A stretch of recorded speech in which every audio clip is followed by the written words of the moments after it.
Assalamualaikum warahmatullahi wabarakatuh.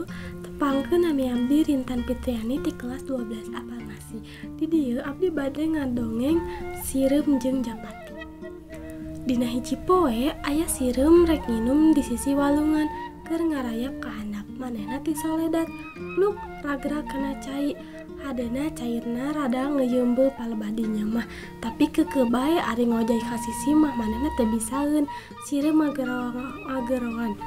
Tulung, ieu kuring rek tikelelep tulungan.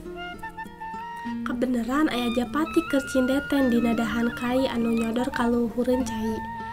Kadengeun aya sireum magerongan menta tulung. Barang ngareret ka handap, katenjoeun sireum keur kokosehan. Japati teh karunyaeun, geleber hiber bari ngegel daun salambar.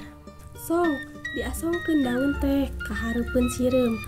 Sireum tuluy muntang kana daun ku Japati dibawa ka darat sok digolerkeun kana taneuh. Sireum pohara nganuhunkeun ka Japati anu geus ngalepaskeun manehanana dina bahaya. Dina hiji mangsa Japati teh cindeten deui dina dahan kai anu nyodor ka walungan teh.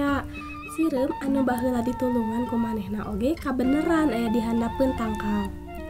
Harita ti kajauhan aya paninggaran nyamperkeun lempangna ka keteuyepan. Teu talangke deui buru-buru sireum teh nyamperkeun Japati bari ngaharewas ka manehna. Heh Japati, buru-buru gerah hiber tuh aya paninggaran keur ngintip.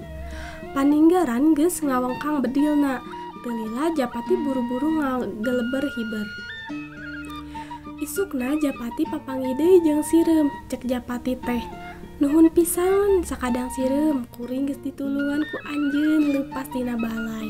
Jawab sireum teh, ari eta mah panan kawajiban sararea.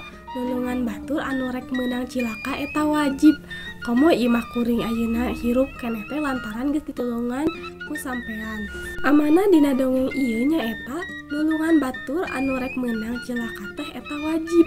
Emang kawajiban arurang sararea kudu kitu. Sabab urang hirup di dunia teh henteu sorangan.